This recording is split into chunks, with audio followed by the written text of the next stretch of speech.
और माननीय विधायक जी ने ये कड़ी चेतावनी भी दिया कि कान खोल खोल के सुन लो कसाईयों, अगर डुमरियागंज में तुम लोग गौवध करने से अगर बाज नहीं आए, नहीं छोड़ोगे तो जैसे गाजर और मूली काटे जाते हैं ऐसे डुमरियागंज में मुसलमानों को काटने का काम करने का कार्य किया जाएगा। भारतीय जनता पार्टी हिंदू पार्टी के कार्यकर्ता करेंगे।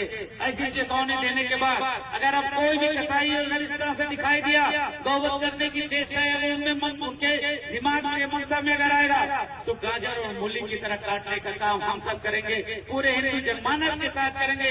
अगर हिंदू जनमानस सड़क पे उतर आया तो निश्चित हमारी धार्मिक आस्था को ठेस पहुंचाने वाले को करारा जवाब देने के लिए हम सब तैयार हैं। माननीय विधायक जी के नेतृत्व में सिद्धार्थनगर डुमरियागंज से पूर्व विधायक हैं, एक मुसलमानों को काटने और तमाम प्रकार की बातें कही हैं कि काट डालेंगे, ऐसा ऐसा कसाई टाइप का कुछ शब्द कहें, इसको लेकर क्या कहेंगे? देखिए, भारत देश है, ये किसी के बाप का देश नहीं है। ये हिंदू सनातनी और मुसलमान भाईचारा का देश है ये, और यहाँ मुसलमानों को काटने की किसी की हैसियत नहीं है, क्योंकि जितना सनातनी भाइयों का हक है इस हिंदुस्तान पर उतना ही हक जो है मुसलमानों का है। हमें जब देश का बंटवारा हुआ तो हमें जाने का हक था पाकिस्तान, लेकिन हम लोगों ने अपने भारत धरती देश को चुना और भारत ही सब कुछ हमारा रहा।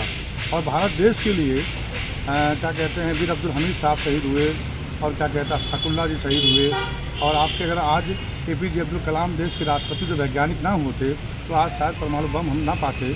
तो देश के लिए मुसलमानों ने बहुत त्याग दिया है। नहीं, संवैधानिक तौर पे अगर देखा क्या ये शब्द ऐसे करना उचित है किसी धर्म विशेष को लेकर? देखिए, भारतीय जनता पार्टी संवैधानिक व्यवस्थाओं से कभी चला ही नहीं है। उन लोगों ने हमेशा संविधान को बदलने का प्रयास किया, और भारतीय जनता पार्टी जो है सरकार का एक कवच, इनके नेता सरकार को अपना कवच बना लिए हैं, और उस कवच को लेकर के प्रदेश के तमाम जिलों में केवल और केवल जो है धार्मिक उन्माद फैलाने और विवाद कराने का प्रयास करते रहते हैं। चूँकि ये पुलिस का इस्तेमाल करते हैं, प्रशासन का इस्तेमाल करते हैं। अगर सरकार इनकी ना हो तो इनकी हैसियत नहीं है ये किसी समुदाय के बारे में कुछ बोल पाएँ।